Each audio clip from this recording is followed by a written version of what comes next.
let's meet the originator of Candid Camera, Alan Funt. The sweetheart of Candid Camera, Dorothy Collins. And your host, Durward Kirby.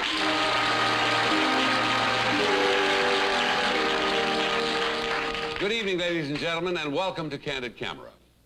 Now, tonight, our program will be devoted to a most unusual Candid Camera visit, right to the very heart of Moscow.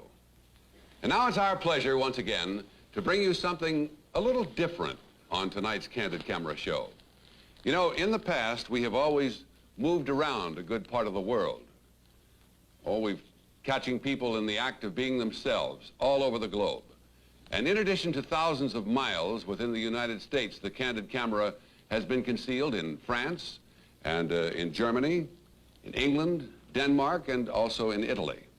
All of the scenes in tonight's show were photographed in one tiny part of the vast Russian country, just a few square miles around the Kremlin.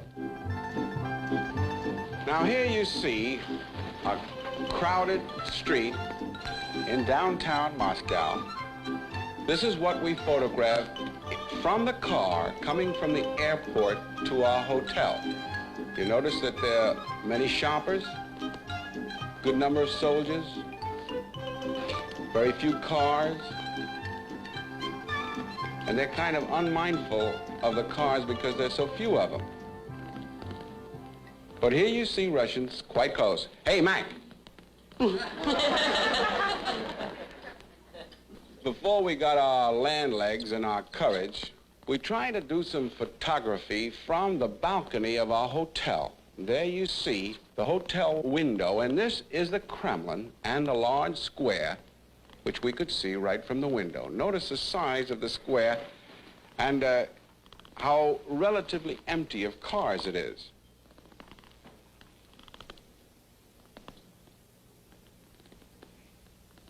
Those are 14-lane highways, and here you see one policeman supervising this intersection. Now, these are just some of the random things that we could see with our telephoto lens, and you'll notice that we simply skipped around from one place to the other.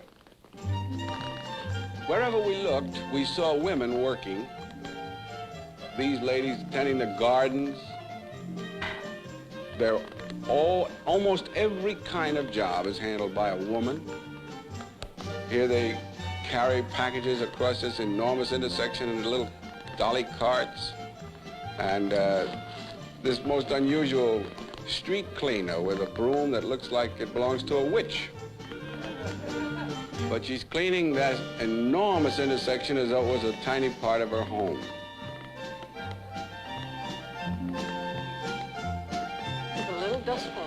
Now we spotted this woman and noticed she's cleaning these windows without a safety belt. And just by holding on? Well, she's holding on to the window ledge. And now take a look at where she was working.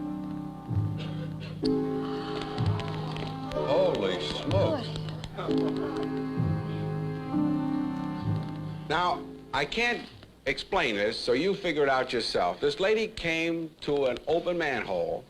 She had a sheaf of papers, she slipped one down, and a hand reached up and got it. Now she's waiting either for a signature or for something else, and then she'll go on to the other sewers on her list. I can't figure out what she was doing. Unless it was a Russian Western Union with a happy birthday message. But now she's got her receipt or his signature or something, and we've never seen any part of him except his hand, and now she's going to go for the rest of her underground messages. And you never did find out what she does? Never did. But we can recognize this. Here's a man getting a ticket. And he's trying to talk his way out of it. He's already gotten it, but he just can't stop trying to persuade the officer. And he even tries to appeal to a higher court, you see, the cop. But he's got his ticket, and as usual, the cop comes out on top. So he thanks him and he gets on his way. The following day, we got a little bit more courageous, and we took our camera and hid it right inside the walls of the Kremlin. Now, we noticed this gigantic cannon is a favorite place for Russian visitors who come to Moscow to see their own capital, as we might come to Washington, stand in front of this cannon and have a state photographer take their portraits. And we hid our own candid camera in a carton box and stayed behind him to give you this glimpse of the way Russians look for their own portraits. And they never smile. Never. That's against the rules. And here's the father and son, and he's learned not to smile even in his youth. It's not necessarily that they're serious, but that's the way they take a picture, like we used to take an old tintype. Now, this family has a kind of a special interest. It's a Tartar group. They're an Oriental republic, and this little man is going to direct the entire procedure. First, he tries to get his wife to wear that jacket. He says, I paid enough money for that jacket, so let's get it on the picture. But she seems a little reluctant, and he's going to put some pressure on her. Couldn't even look at him. But now, in a moment, you'll see why she was reluctant to wear the jacket, because it doesn't fit. So she's going to take in the cuffs while they're posing, and he's got a little wardrobe problem of his own, you know. But he's going to supervise everything. Does that beanie signify the part of the country from which he comes? It's a Tartar cap, yes. And now he's going to check his own sleeves, and he's going to try to direct his family. The sister-in-law, he wants her over there. He'll check to see that nobody's smiling. Watch his wife. Almost smiles for a moment. She's the second lady from the side. And then you see now? Now she'll wipe it off. Watch. Off. Now he's going to see that when the picture is taken, watch, he sort of gives one more glance around to see if anybody was smiling.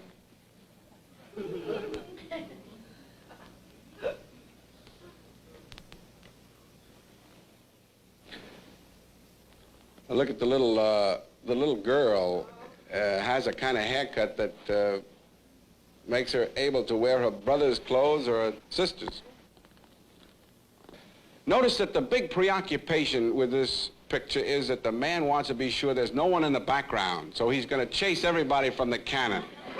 He just wants his family in the picture. Nobody. He says, we own this cannon as well as everybody else, so let's get nobody in the picture. And he gets so right. Hey, Mac, look at the kid in a white blouse behind you.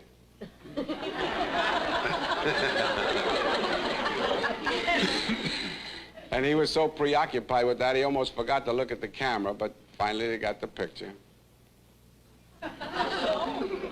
One more check to see if anybody else was in it. They line up to have their pictures taken. Yes. Now, finally, here's a man with a Napoleonic pose, and he wants the whole cannon in. He says, get the whole cannon in, and then get that hand, get it tucked in this way, and then I want a dozen prints, and sign them all, Love, Ivan, and those are Russian people posing for their own pictures.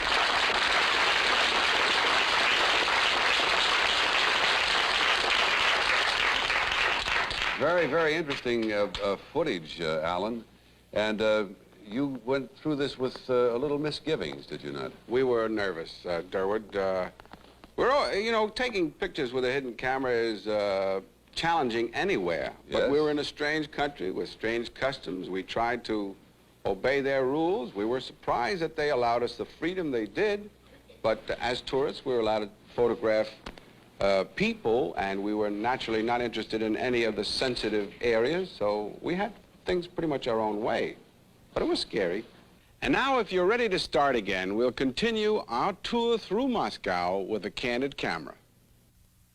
This is Gorky Park in Moscow, and in the evening, it's a scene of a teenage dance. And we thought you might be interested in the lively dances and dance music. Jitterbugging is forbidden, strictly forbidden.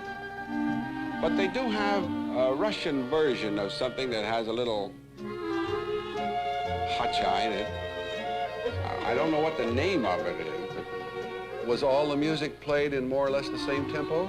No, they were mostly accordions, and they would change it a little bit from time to time. There were so many young men in the Army that frequently the girls danced together, but... Now, did they pay an admission price to dance here? I believe this is free. You come there, and the girls come and boys come, and they join and dance, and then they leave after the dance.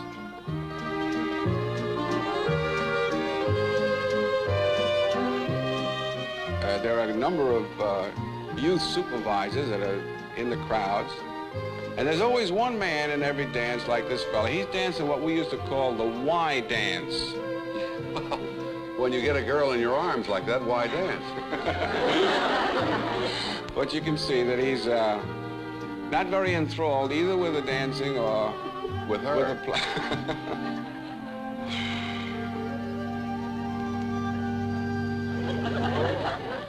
Now, this is the Lenin Sports Stadium. It's an enormous stadium that has about a capacity of 130,000 people, and this was the day of an American-Russian track meet.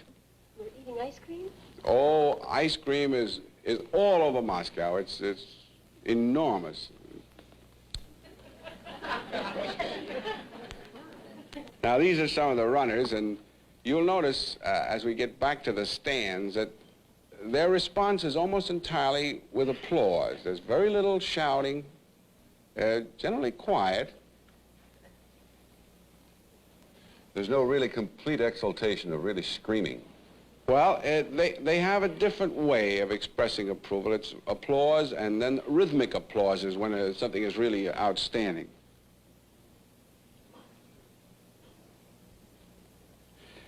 Some of these people were watching the high jump. This was the day that the Russian cleared a new world's record.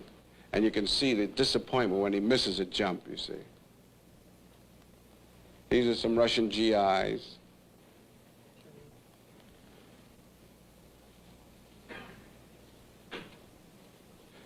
Notice that cigarette? That's a Russian cigarette. The paper is the first couple of inches, and they bend it so it fits the teeth and the hand, the finger grip like that. Here's a typical Russian face.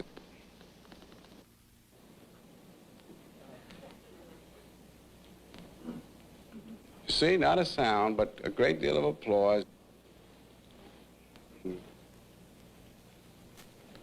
Now, this is a department store in Moscow, and this is midsummer.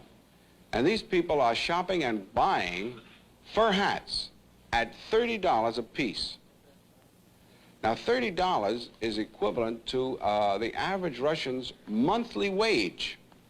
So you can imagine that this is a fairly important purchase. You mean he's spending what he makes in 1 month on that headgear? Well, the salaries are not really quite the same as ours, but it is a considerable amount of money, and he's getting a great deal of assistance from his wife. He's going to be real careful about this purchase. Notice the haircut. Here is one of the few men and one of the few moments when we were actually spotted in Moscow, and you might just get ready for this. The cameraman dropped a magazine, and it made a loud noise. And this fellow with the fur cap now turned around and suddenly spotted us. And he seemed to take it rather good-naturedly. Now, this is the Moscow subway. It's an escalator entrance to the subway. And here we tried an experiment that we did once before in a New York subway, and that is the experiment of reading over a man's shoulder. Now, I am going to be wearing this Russian hat just to try to get by. I recognize you. You got that away from him so easily. Well, you'll notice that reading over somebody's shoulder in Moscow is quite easy, but the real professional over-the-shoulder reader is never satisfied when he gets somebody else's paper. He still wants to read over their shoulder.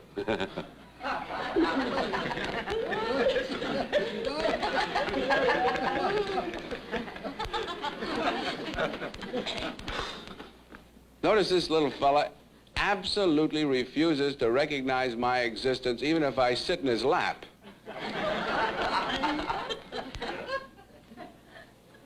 Apparently, it's a kind of a sin in a public place to refuse to share anything.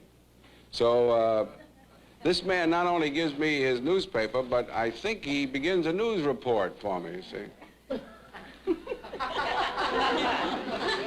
I love your gesture there. It indicates to us that you understand exactly what he's talking about.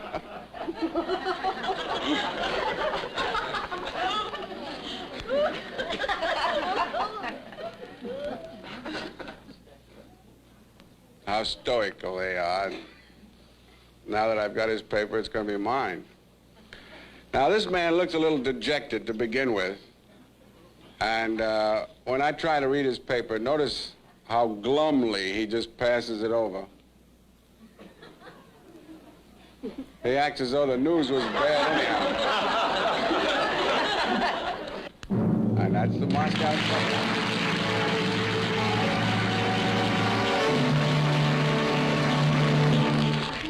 You look interested in a newspaper that you can't read the Oh, thing? not for me.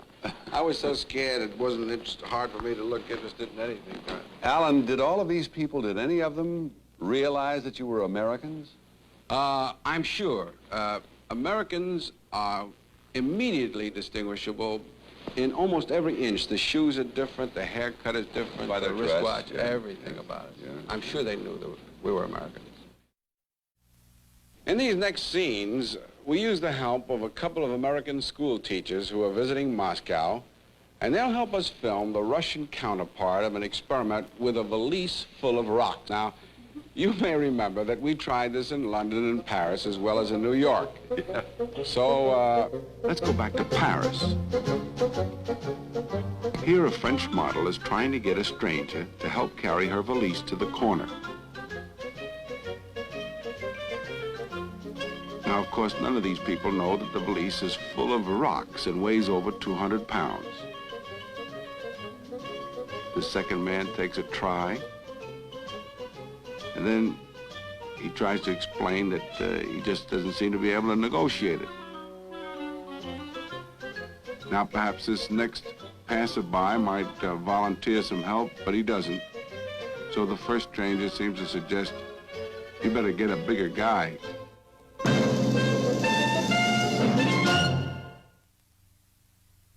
Do you think you could just carry this to the corner for me? Pleasure. Thank you very much. All right, I don't know if it is a pleasure, really, but it's...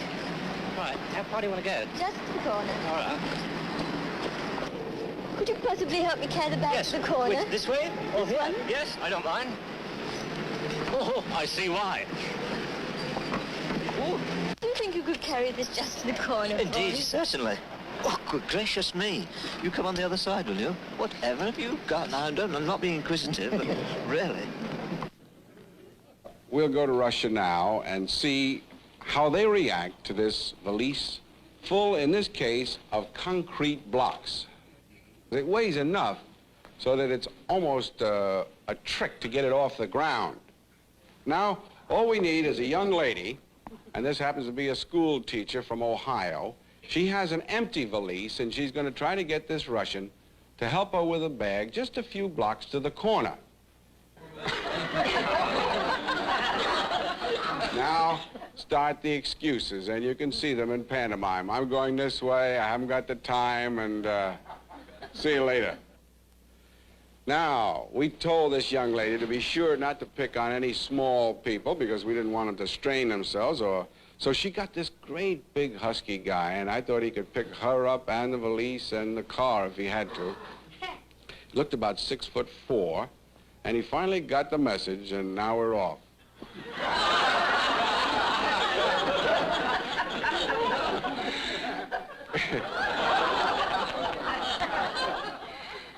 He was There were- big and willing. There were plenty who just passed her by.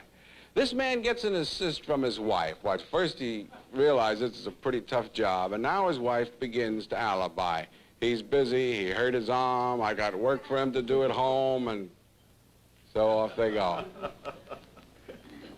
Gestures are the same the world over, aren't they? Yes, indeed. This young man was really willing, not very able, though. Watch. Now, if you should ever be in Moscow and run into a man wearing pajamas like this with woolly hair, I suggest that you give him a wide berth. Watch the way he picks this up. Oh, boy.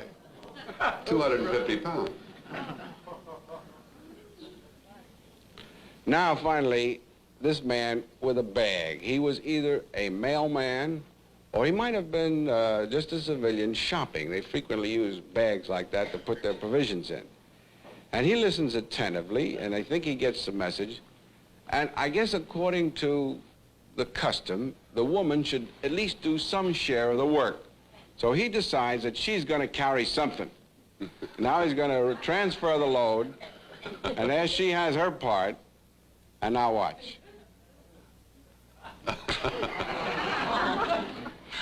Oh, boy. And it's a good thing we came out and took this away because he'd never give up otherwise. Now, these are Russian children. We photographed these youngsters in a department store where they sell only clothing and toys for children. This is the sailor. And now watch the army man. And this next fella must want to be a glider pilot. He's going to brag to his mother that he can fly, and she tells him to come down. Sweet little face. It is adorable. Got it to laugh. And once again, you see the youngsters with ice cream. They have so much ice cream. That's a pacifier, I guess. This is a girl. They often have this haircut that looks almost like this pair of twins. This young man with the beanie hat really broke himself up. We were kind of good friends in about 2 minutes, and he almost fell over and dropped the ice cream on his mother's lap. And then when he looked back again, he almost fell right out of his seat. Whoops. Now, the man in this picture didn't want to come to this party in the first place. Second place, he doesn't like ice cream. And his father just bought some from him, and he's trying to unload it. Yet. No, sorry. This just wasn't his day.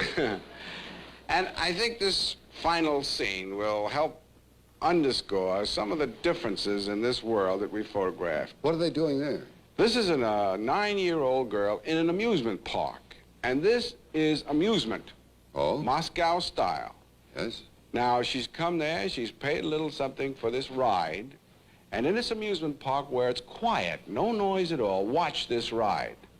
Oh! Oh, boy, I get... And that's fun? And not a sound. Now, these two boys ride together, and there isn't a sound in all of this amusement park.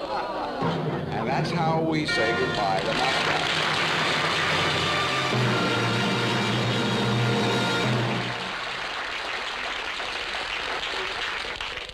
Fascinating films.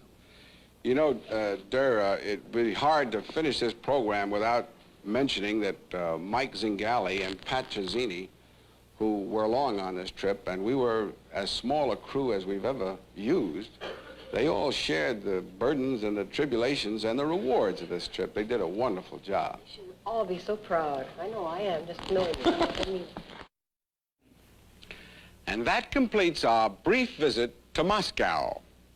Now, we're a little late, so there's only time to say that next week, the Candid Camera will be back home again. So don't be surprised if somewhere out of nowhere, someone steps up to you and says, Smile. You're on Candid Camera. "Good night, everybody."